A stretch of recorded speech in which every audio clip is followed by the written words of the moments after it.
buenas noches. Hoy en el Contrapunto tenemos una visita muy especial. Está con nosotros quien es Caraché de la comunidad de Cuom La Primavera de Formosa, Félix Díaz. Muy bienvenido y buenas noches. Gracias por la invitación y también de poder estar en este espacio.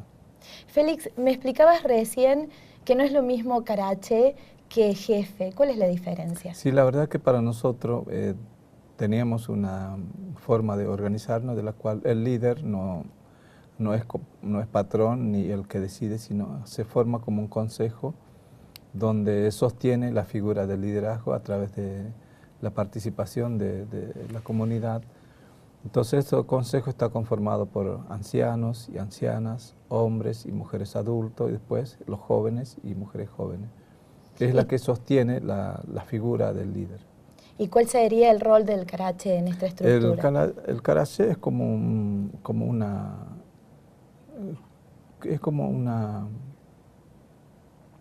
figura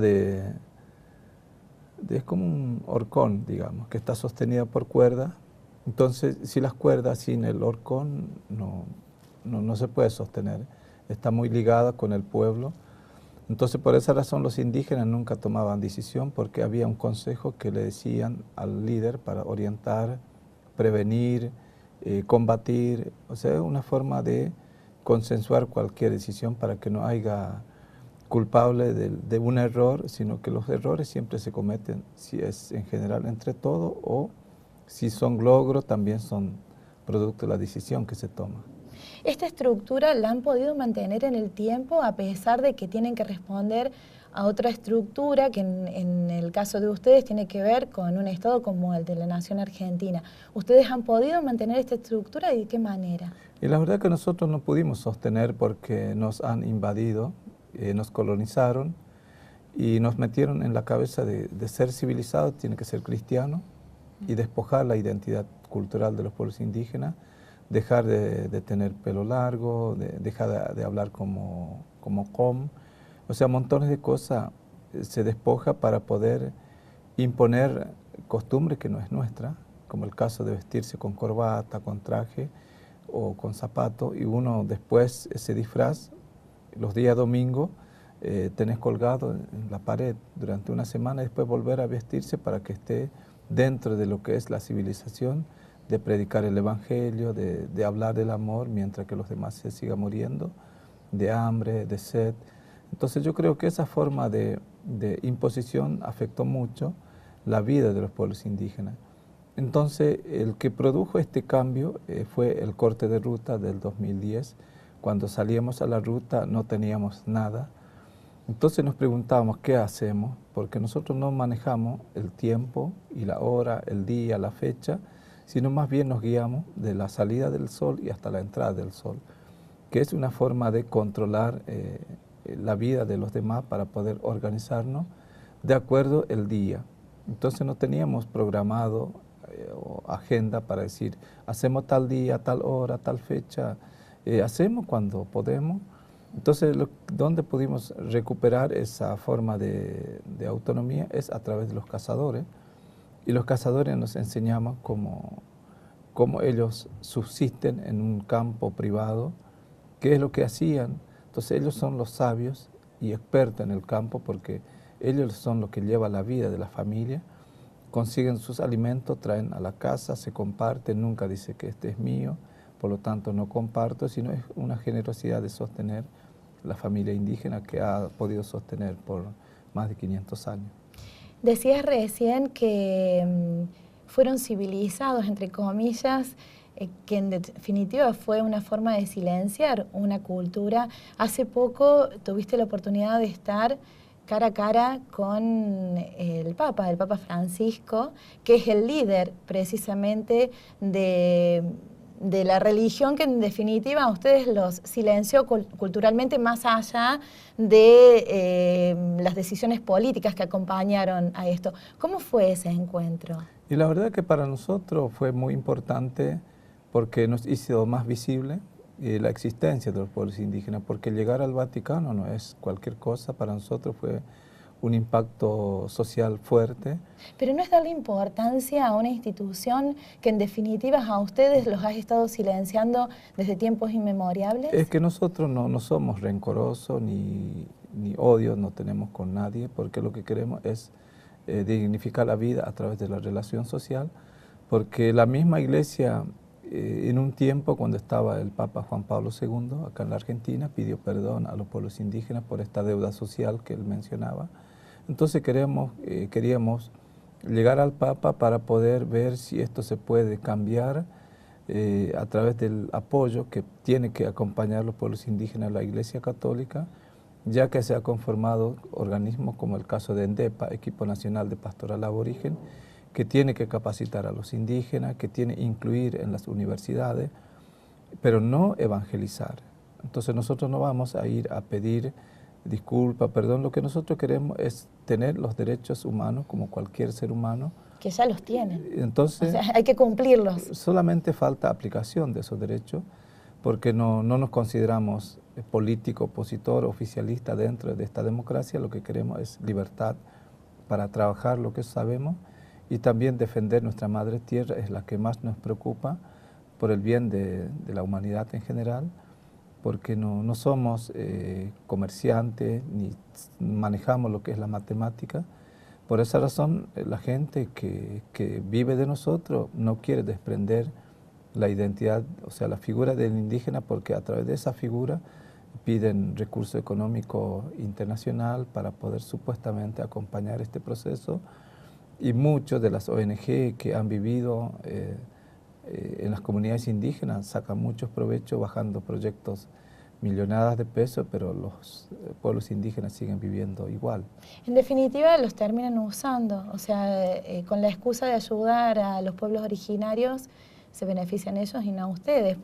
Mi pregunta la siguiente era, ¿es suficiente un pedido de perdón? ¿Es suficiente que los reciban en el Vaticano? ¿O necesitan medidas concretas? Y no solo desde la Iglesia, supongo que también desde el Estado. Sí, yo creo que la Iglesia tiene mucho que ver el tema de los gobernantes. ¿Por qué? Porque la Iglesia tiene buena relación con los presidentes de las naciones.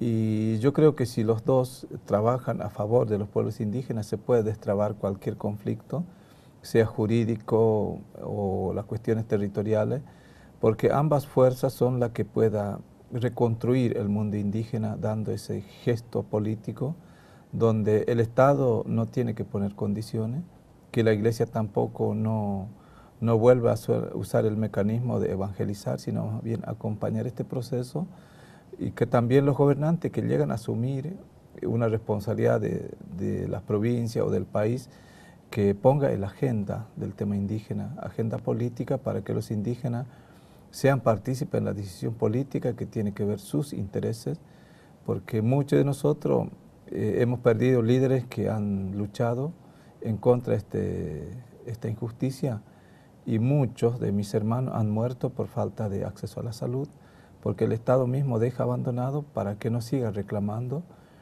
Y a mí me tocó la suerte de estar llevando esta bandera indígena a nivel nacional, y yo creo que también a nivel regional, porque a pesar de que muchos de los líderes indígenas que están con los gobiernos dicen que no los represento, pero como figura indígena, yo soy la cara visible del reclamo de los pueblos indígenas. ¿Por qué dicen esto? Es porque dice que no fui electo por ellos mismos, porque los gobiernos, cuando eligen a las autoridades, siempre le dan una carnet credencial para que reconozca que sea un representante legal, jurídico.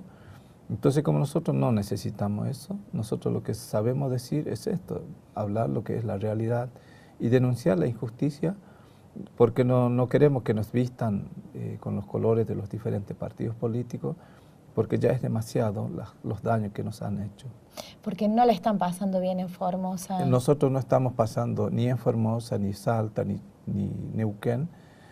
Por eso los hermanos mapuche están ahí resistiendo contra esta empresa multinacional que quieren despojar la riqueza que tienen.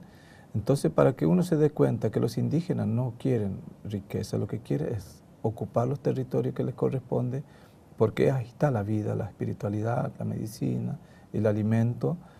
Pero lastimosamente los estados no nos acompañan esta lucha, de no querer seguir dañando la madre tierra, porque es la que nos sostiene día a día. Porque fíjense que nuestras muertes, cuando dejamos de existir, ¿dónde vamos? Nos volvemos al seno de nuestra madre, porque ella nos vio nacer, y cuando terminamos de existir volvemos a ese mismo amor que nos dio la vida, y volvemos y nos cobija, y no podemos maltratar a esa madre que nos tiene mucho amor y no selecciona a las personas.